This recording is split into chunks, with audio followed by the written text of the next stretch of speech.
Friends, आपकी mobile screen पर आपको एक रिएक्शन नज़र आ रही है। इस रिएक्शन में 1 ब्रोमो ईथेन को जब हम एक्वस KOH से रिएक्ट कराते हैं तो वहाँ जो प्रोडक्ट बनता है वो अल्कोहल बनता है। और अगर हम इस 1 ब्रोमो ईथेन को अल्कोहलिक KOH से रिएक्ट कराते हैं तो मेन प्रोडक्ट जो बनता है वो एल्कीन बनता है। तो आखिर ये डिफरेंस ऐसा क्यों होता है, ये डिफरेंस समझने की आज हम कोशिश करते हैं। देखिए, ये यहाँ पर है 1 ब्रोमो ईथेन और हम उसको एक्वस KOH यानी जलीय पोटेशियम हाइड्रोक्साइड से जब इसको रिएक्ट कराते हैं, अभिकृत कराते हैं, तो यहाँ पर याद रखिए कि एथेनॉल यानी कि अल्कोहल का फॉर्मेशन होता है। ठीक है, यहाँ पर जो मेन प्रोडक्ट है वो कौन है? अल्कोहल। और यहाँ अगर हम 1 ब्रोमो ईथेन को एल्कोहलिक पोटेशियम हाइड्रोक्साइड से रिएक्ट कराते हैं तो जो मेन प्रोडक्ट बनता है वो एल्कीन बनता है। तो अब देखो, यहाँ पर इसको हम समझते हैं। देखिए, अगर मैं यहाँ पर आपसे कहूँ कि देखिए यहाँ का ये के इस Br के साथ रिमूव हो जाता है और ये OH इस Br की जगह पर आ जाता है तो अल्कोहल का फॉर्मेशन हो जाता है और KBr बाहर निकल जाता है। ठीक है, और इसी तरह से अगर मैं यहाँ पर अल्कोहलिक KOH लेता हूँ तो देखो ये K इस Br के साथ KBr बनाता है और इस पोजीशन से हाइड्रोजन को लेकर ये OH वाटर मॉलिक्यूल बनाता है। एक बार फिर से देखिए, ये K इस Br के साथ ये KBr बनाता है और इस हाइड्रोजन से, इस कार्बन से जो हाइड्रोजन जुड़ा हुआ है, इस हाइड्रोजन से ये OH मिलकर H2O का फॉर्मेशन कर लेता है। तो पहले हमें ये जानना है कि इस कार्बन से ये जो हैलोजन जुड़ा हुआ है इसको हम लोग बोलते हैं ब्रोमो फंक्शनल ग्रुप। ठीक है, और इस कार्बन को हम लोग बोलते हैं अल्फा कार्बन और इस कार्बन को हम लोग बोलते हैं बीटा कार्बन। इस बीटा पोजीशन से जो हाइड्रोजन जुड़ते हैं उसको हम लोग बोलते हैं बीटा हाइड्रोजन। ठीक है, तो बीटा पोजीशन से जो हाइड्रोजन है उसको ये OH नेगेटिव कंबाइन कर लेता है, यानी उसके साथ मिल जाता है और वाटर मॉलिक्यूल का फॉर्मेशन करता है। ठीक है, अब ये तो एक नॉर्मली बात हो गई, लेकिन इसका रीज़न आखिर क्या होता है? तो आज हम इस वीडियो में इसकी रीज़न को जानेंगे कि एक्वस KOH होता है तो अल्कोहल क्यों बनता है, और अगर अल्कोहलिक KOH होता है तो एल्कीन मेन प्रोडक्ट क्यों बनता है। चलिए देखिए आगे। यहाँ अगर आप ध्यान से देख रहे हैं तो देखिए ये KOH को अगर हम वाटर के साथ लेते हैं तो इसको हम एक्वस KOH यानी जलीय पोटेशियम हाइड्रोक्साइड यानी जलीय KOH कहते हैं। इसमें ये K positive aqueous and plus OH negative aqueous होता है। ठीक है, अब अगर हम इसको ऐसा कैसा यहाँ लिख लेते हैं और यहाँ पर हम लेते हैं 1 ब्रोमो ईथेन। ये 1 ब्रोमो ईथेन, आपको पता है इस कार्बन से ये हाइड्रोजन जुड़ा हुआ है तो इसको कहेंगे हम अल्फा कार्बन और इसके पास वाले कार्बन को हम कहेंगे बीटा कार्बन। ठीक है, और इस बीटा कार्बन से जो हाइड्रोजन जुड़ता है उसको हम लोग बोलते हैं बीटा हाइड्रोजन। चलो एक बार मैं फिर से, जो हाइड्रोजन लिंक्ड रहते हैं, बीटा कार्बन से जो हाइड्रोजन जुड़े रहते हैं, इसको हम लोग बोलते हैं बीटा हाइड्रोजन। तो ये जो OH नेगेटिव है ये इतना वीक बेस है, इतना दुर्बल क्षार है कि बीटा पोजीशन से हाइड्रोजन को रिमूव नहीं करा सकता। इस बीटा स्थिति से इस हाइड्रोजन को ये हटा नहीं सकता। ठीक है, ये उसके साथ वाटर मॉलिक्यूल नहीं बना सकता है, इसीलिए ये सिर्फ और सिर्फ एलिमिनेशन रिएक्शन तो दे ही नहीं सकता, ये दे सकता है न्यूक्लियोफिलिक सब्स्टिट्यूशन रिएक्शन, यानी कि ये विलोपन अभिक्रिया नहीं दे सकता। ये देगा तो सिर्फ नाभिक स्नेही प्रतिस्थापन अभिक्रिया देगा। एक बार फिर से देखिए मैं क्या कह रहा हूं। मैंने कहा आपको ये OH नेगेटिव जो है स्ट्रॉन्ग न्यूक्लियोफाइल है लेकिन वीक बेस है। क्यों? क्योंकि ये मोर हाइड्रेटेड है, यानी अधिक हाइड्रीकृत हो चुका है, जिसकी वजह से ये एक दुर्बल क्षार की तरह व्यवहार करता है, यानी वीक बेस की तरह बिहेव करता है। वीक बेस की तरह बिहेव करने की वजह से ये बीटा पोजीशन का जो हाइड्रोजन है उसके साथ ये वाटर मॉलिक्यूल का फॉर्मेशन नहीं कर सकता। ये एक्वस KOH सिर्फ और सिर्फ न्यूक्लियोफिलिक सब्स्टिट्यूशन रिएक्शन ही दे सकता है, नाभिक स्नेही प्रतिस्थापन अभिक्रिया ही दे सकता है। और यही वजह है कि ये OH नेगेटिव ये अटैक करता है कहाँ पर, इस कार्बन पर, जिसकी वजह से ये Br निकल कर इस K के साथ ये देखिए ये KBr बना लेता है। ये देखिए यहाँ पर KBr बना लिया और यहाँ पर एल्कोहल का क्या हो जाएगा, फॉर्मेशन हो जाता है। तो अब ये बिल्कुल क्लियर हो चुका है कि जब भी एक्वस KOH की रिएक्शन होगी अल्काइल हैलाइड से तो हमेशा एल्कोहल जो है मेन प्रोडक्ट होगा, एल्कोहल जो है मुख्य उत्पाद के रूप में मिलेगा। अब हम बात करते हैं यहाँ पर, देखिए एल्कोहलिक KOH की बात करते हैं, यानी कि इस एल्कोहलिक KOH की बात करते हैं। तो डियर देखिए एल्कोहलिक KOH का मतलब होता है यहाँ पर कि ये जो KOH है इसको हमने एल्कोहल के साथ लिया है। आप यहाँ पर C2H5OH भी ले सकते हो, CH3OH भी ले सकते हो, कुल मिलाकर यहाँ पर आप यहाँ पर एल्कोहल ले सकते हैं। मैंने ROH का यूज़ किया। तो यहाँ देखिए ये KOH को जब हम इस एल्कोहल के साथ लेते हैं तो उसको हम collectively is called alcoholic KOH, ठीक है। जब इसके साथ इसको लेते हैं तो ये वाटर मॉलिक्यूल को एलिमिनेट कर देता है और ROK का फॉर्मेशन करता है। इसको हम लोग बोलते हैं पोटेशियम एल्कोऑक्साइड, ठीक है। इस पोटेशियम एल्कोऑक्साइड को हम इस तरह भी लिख सकते हैं, देखिए RO नेगेटिव K पॉजिटिव, जिसमें RO नेगेटिव जो है ये न्यूक्लियोफाइल है, यानी कि ये नाभिक स्नेही अभिकर्मक है। लेकिन याद रखिए ये जो न्यूक्लियोफाइल तो है ही, नाभिक स्नेही अभिकर्मक तो है ही, लेकिन ये स्ट्रॉन्ग बेस होता है, यानी कि ये प्रबल क्षार होता है। और आपको पता है जो स्ट्रॉन्ग बेस होता है वो इस बीटा पोजीशन से इस प्रोटॉन को लेकर, ठीक है, वाटर मॉलिक्यूल का फॉर्मेशन कर सकता है। यानी कि अगर मैं आपसे कहूं, अगर आप यहाँ RO नेगेटिव लोगे, यानी RO नेगेटिव K पॉजिटिव का यूज करोगे तो नेचुरली कि अल्कोहल का फॉर्मेशन होगा। लेकिन आपने मैक्सिमम रिएक्शन में देखा होगा, खासकर अल्काइल हैलाइड में, कि हम KOH को अल्कोहल के साथ लेते हैं, यानी इस तरह से लिखते हैं। जब इस तरह से लिखेंगे तो आपको पता है कि ये ही ट्रीट होता है, लेकिन लिखा उसको इस तरह जाता है। तो जिसकी वजह से क्या होता है कि यहाँ पर ये जो OH नेगेटिव है ये क्या है, स्ट्रॉन्ग बेस है। मैं बार बार बोल रहा हूँ आपको कि ये एक न्यूक्लियोफाइल तो है ही, लेकिन साथ में क्या है, ये स्ट्रॉन्ग बेस है, यानी कि ये एक प्रबल क्षार है। तो स्ट्रॉन्ग बेस होने की वजह से क्या होता है कि ये बीटा पोजीशन से ये जो हाइड्रोजन है ये उसको ले लेता है। ये देखिए इसको लेकर क्या बना लेता है, ये वाटर मॉलिक्यूल बना लेता है। ये देखिए वाटर मॉलिक्यूल बन गया। और फिर ये K जो है इस Br के साथ KBr का फॉर्मेशन कर लेता है, जिससे हमको एल्कीन जो है ये मेन प्रोडक्ट के रूप में मिलता है। एल्कीन हमको मुख्य उत्पाद के रूप में मिलता है। ये देखिए एल्कीन इस तरह से, ठीक है। अगर आपको ये रिएक्शन समझ में नहीं आई तो मैं एक बार फिर से इसको समझाने की कोशिश करता हूँ। देखिए CH3CH2Br को मैंने इस तरह से लिखा था, ठीक है।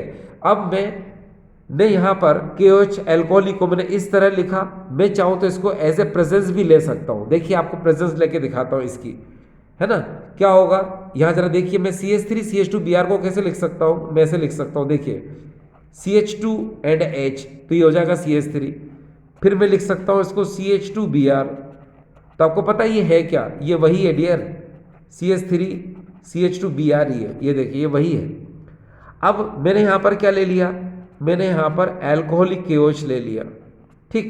तो मैंने आपसे कहा कि जब भी हम एल्कोहलिक KOH लेते हैं तो इसकी प्रेजेंस में, यहाँ तो मैंने रिएक्ट कराया, ठीक है। अब मैं यहाँ पर इसको एज ए प्रेजेंस लेके बता रहा हूँ, उपस्थिति लेके बता रहा हूँ। तो एल्कोहलिक KOH की प्रेजेंस में होता क्या है कि डीहाइड्रोहेलोजनेशन होता है, विहाइड्रोहेलोजनीकरण होता है, जिसमें HX का मॉलिक्यूल क्या होता है, रिमूव होता है, ठीक है। अब आप देखें यहाँ पर क्या हो रहा है, HX यानी कि AgBr क्या हो जाएगा, बाहर हो जाएगा। जब यहाँ से H निकलेगा तो वो एक इलेक्ट्रॉन देगा, Br निकलेगा तो एक इलेक्ट्रॉन देगा, तो इनके बीच में क्या आ जाएगा, डबल बॉन्ड, यानी कि CH2 डबल बॉन्ड CH2, और यहाँ से क्या निकला, HBr बाहर निकला, ठीक। तो एक बार देखा आपने, मैंने प्रेजेंस लेके बताया आपको। और यही रिएक्शन अगर मैं यहाँ पर इसको रिएक्ट करा दूँ तो भी बात वही है। देखो ना, यहाँ से H निकल रहा है, ये वाला H निकल रहा है और यहाँ से Br निकल रहा है, तो निकल तो HBr ही रहा है ना, HX ही रिमूव हो रहा है। बस यहाँ पर ये है कि H जो है इस OH के साथ वाटर बना रहा है और K Br के साथ निकल कर KBr बना रहा है। ठीक है, तो ये जो है अभी आपने इस बात को समझ लिया क्या, कि अगर आप एक्वस KOH लेते हैं इस अल्काइल हैलाइड के साथ तो मेन प्रोडक्ट जो है अल्कोहल बनेगा, और अगर आप अल्कोहलिक KOH लेते हैं इस अल्काइल हैलाइड के साथ तो मेन प्रोडक्ट जो है एल्कीन बनेगा। क्यों बनेगा, मैंने बताया आपको कि यहाँ जो OH नेगेटिव है, माफ करना, ये वाला OH नेगेटिव है, ये एक न्यूक्लियोफाइल है, तो यहाँ पर OH नेगेटिव है, ये भी न्यूक्लियोफाइल है। मगर वाटर की प्रेजेंस में क्या होता है कि ये जो OH नेगेटिव है ये वीक बेस की तरह बिहेव करता है, लेकिन ये अल्कोहल की प्रेजेंस में ये OH नेगेटिव स्ट्रॉन्ग बेस की तरह बिहेव करता है। स्ट्रॉन्ग बेस की तरह बिहेव करने से होता ये है कि ये यहाँ से यानी बीटा पोजीशन से हाइड्रोजन को लेकर वाटर मॉलिक्यूल बना लेता है, और ये बीटा पोजीशन से हाइड्रोजन को लेकर वाटर मॉलिक्यूल का फॉर्मेशन नहीं कर पाता है। ठीक है, इसीलिए यहाँ पर सिर्फ न्यूक्लियोफिलिक सब्स्टिट्यूशन रिएक्शन ही हो पाती है, यानी कि यहाँ जो OH नेगेटिव है ये न्यूक्लियोफिलिक सब्स्टिट्यूशन रिएक्शन ही दे पाता है, जबकि ये क्या है कि ये न्यूक्लियोफिलिक सब्स्टिट्यूशन के कंपैरिजन में ये एलिमिनेशन रिएक्शन जल्दी देता है। ठीक है, और यहाँ पर क्या है, मैंने आपको बताया कि ये डिहाइड्रोहेलोजनेशन के कंपैरिजन में न्यूक्लियोफिलिक सब्स्टिट्यूशन रिएक्शन जल्दी देता है, और यहाँ उल्टा है क्या कि ये न्यूक्लियोफिलिक सब्स्टिट्यूशन रिएक्शन के कंपैरिजन में डिहाइड्रोहेलोजनेशन रिएक्शन जो है ये जल्दी देता है। बस ये डिफरेंस है। चलिए अब हम आगे की तरफ चलते हैं। ठीक, इसे हम और बेहतर समझने के लिए हम यहाँ पर बीटा एलिमिनेशन रिएक्शन की बात करते हैं। ठीक है, ये देखिए बीटा एलिमिनेशन रिएक्शन, बीटा विलोपन अभिक्रिया, इसी को हम लोग बोलते हैं डिहाइड्रोहेलोजनेशन यानी कि विहाइड्रोहेलोजनीकरण।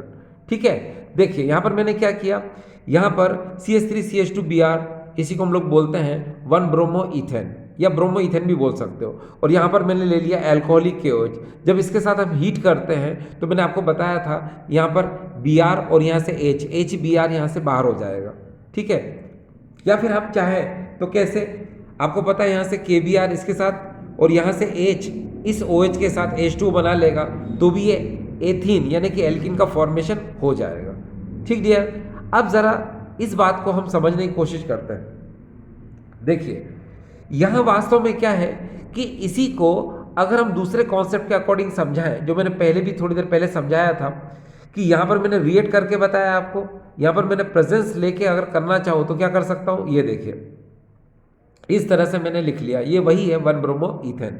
यहाँ पर अल्कोहलिक KOH जिसकी प्रेजेंस ले ली तो क्या हुआ, यहाँ बीटा पोजीशन का हाइड्रोजन और अल्फा पोजीशन से ये Br, ये दोनों क्या हो जाएंगे, HBr यहाँ से बाहर हो जाएगा और बीच में क्या आ जाएगा, डबल बॉन्ड, यानी कि एल्कीन का फॉर्मेशन हो जाएगा। ठीक है, अब अगर हम इसके मैकेनिज्म की बात करते हैं तो देखिए यहाँ क्या होता है कि यहाँ पर ये जो KOH है, आपको पता है ये अल्कोहल ही है, तो इसमें ये जो OH नेगेटिव है ये न्यूक्लियोफाइल है, यानी कि नाभिक स्नेही अभिकर्मक है। ठीक है, अब आपको पता है कि ये 1 ब्रोमो इथेन को ऐसे भी लिखा जा सकता है। अब होगा क्या कि देखिए इलेक्ट्रॉन का मैंने मूवमेंट कर दिया ऐसे, तो यहाँ इस कार्बन पर साइन आ जाएगा कौन सा, पॉजिटिव, और Br पर आ जाएगा नेगेटिव। ये Br नेगेटिव K के साथ मिलकर ये KBr का फॉर्मेशन कर लेगा। ठीक है, अब इस कार्बन पर साइन कौन सा आ गया, प्लस, ये देखिए ये इस तरह से। अब यहाँ पर जो बचा हुआ था OH नेगेटिव, ये OH नेगेटिव क्या करेगा, देखिए ये जो OH नेगेटिव मैंने आपको बताया था कि बीटा पोजीशन से हाइड्रोजन को लेकर वाटर मॉलिक्यूल बनाएगा, तो बीटा पोजीशन कौन सी हुई डियर इसकी, ये वाली, क्योंकि आपको पता है बीटा पोजीशन कहाँ है इसकी, ये देखिए ये वाली है ना, ये बीटा, क्योंकि जिस कार्बन से फंक्शनल ग्रुप जुड़ता है वो अल्फा होता है, बीटा कौन सा होता है, ये हाइड्रोजन, ये हाइड्रोजन, ये हाइड्रोजन, तीनों क्या है, बीटा हाइड्रोजन होते हैं। तो होगा यहाँ पर ये कि ये वाला बॉन्ड जैसे ही नीचे की तरफ ट्रांसफर होगा, ठीक है, तो ये वाला प्लस कहाँ जाएगा, हाइड्रोजन पर आ जाएगा। तो ये H पॉजिटिव इस OH नेगेटिव के साथ मिलकर क्या बनाएगा, वाटर, और ये इस तरह से एथीन का फॉर्मेशन हो जाएगा। ठीक है, ये एथीन का फॉर्मेशन हो गया। अब हम बात करेंगे reactivity of haloalkanes towards elimination reaction, ठीक है, reactivity of haloalkanes towards elimination reaction. ठीक, देखो हेलो अल्केन की जो क्रियाशीलता है विलोपन अभिक्रिया के लिए वो इस तरह से है, देखिए टर्शियरी, सेकेंडरी एंड प्राइमरी। इसका मतलब ये होता है, देखिए ये टर्शियरी हेलो अल्केन, ये सेकेंडरी हेलो अल्केन और ये प्राइमरी हेलो अल्केन है, ठीक है। तो टर्शियरी हेलो अल्केन जो है ये मोस्ट स्टेबल होता है, ठीक है, और ये फास्ट रेट से क्या करता है, एलिमिनेशन रिएक्शन करता है। और जो प्राइमरी होता है ये लेस स्टेबल होता है, इसीलिए ये स्लो रेट से क्या करता है, ये एल्किन का फॉर्मेशन करता है। ठीक, तो ये बात आपको समझ में आ गई क्या, कि प्राइमरी लेंगे हम तो वो लेस स्टेबल होता है और स्लो रेट से एल्किन का क्या करेगा, ये फॉर्मेशन करेगा। और ये टर्शियरी अगर हम लेंगे तो ये मोस्ट स्टेबल होता है और ये फास्ट रेट से क्या करेगा, एल्किन का फॉर्मेशन करेगा। ठीक, अब इसी के अंदर अगर हम आगे की तरफ चलते हैं, ये देखिए तो आपने सेटजेफ रूल पढ़ा होगा। ये सेटजेफ रूल क्या होता है, देखिए यहाँ पर हमने ले लिया है 2 ब्रोमोब्यूटेन, ये एक कंपाउंड है 2 ब्रोमोब्यूटेन जिसमें हमने अल्कोहलिक KOH लिया है और इसके साथ हम क्या करेंगे, हीट करेंगे। तो आपको पता है सेटजेफ रूल क्या कहता है, सेटजेफ रूल कहता है कि उस बीटा पोजीशन से हाइड्रोजन को इस हैलोजन के साथ बाहर निकालो जहां पर नंबर ऑफ हाइड्रोजन क्या हो, कम हो। तो आपको पता है बीटा पोजीशन ये भी है, बीटा पोजीशन ये भी है, मगर ये हाइड्रोजन क्या है, ज्यादा है और यहां पर हाइड्रोजन क्या है, कम है। तो ये H जो है इस Br के साथ HBr का फॉर्मेशन करेगा, है ना, यानी ये देखो मैंने HBr यहां से निकाल दिया, तो डबल बॉन्ड कहाँ जाएगा, यहां पर आएगा, यानी ये देखिए निकलने को तो यहां से भी निकल जाएगा, एक H यहां से निकलेगा Br, तो यहां पर डबल बॉन्ड लग जाएगा। मगर आप देखिए कि अगर हम सेटजेफ रूल को फॉलो करते हैं तो 80% 2 ब्यूटीन बनता है और 20% 1 ब्यूटीन बनता है। तो आपको पता है जो मेजर प्रोडक्ट होता है, जो अधिक मात्रा में उत्पाद बनता है, हम उसी को लेते हैं, इसीलिए 2 ब्यूटीन जो है ये बेस्ट प्रेफरेंस इसी को मिलती है। ठीक है, तो ये बात आपको समझ में आ गई, क्या समझ में आ गई, एक बार फिर से देखिए सेटजेफ रूल क्या कहता है। सेटजेफ रूल कहता है कि इस हैलोजन को उस बीटा कार्बन से हाइड्रोजन के साथ निकालो जहां पर नंबर ऑफ हाइड्रोजन क्या हो, कम हो, यानी कि वो कार्बन क्या हो, मोर अल्काइलेटेड हो। ठीक है, आप देख सकते हो इधर 3 हाइड्रोजन है, इधर क्या है, 2 हाइड्रोजन है, तो ये Br इसके H के साथ मिलकर के HBr क्या करेगा, बाहर निकालेगा। इसीलिए according to Saytzeff rule but 2 ene यानी कि 2 ब्यूटीन ये ज्यादा मात्रा में बनता है, ये अधिक मात्रा में बनता है। मगर ये जो है ना 1 ब्यूटीन भी बनता है, मगर ये कम मात्रा में, कम क्वांटिटी में बनता है। ठीक है,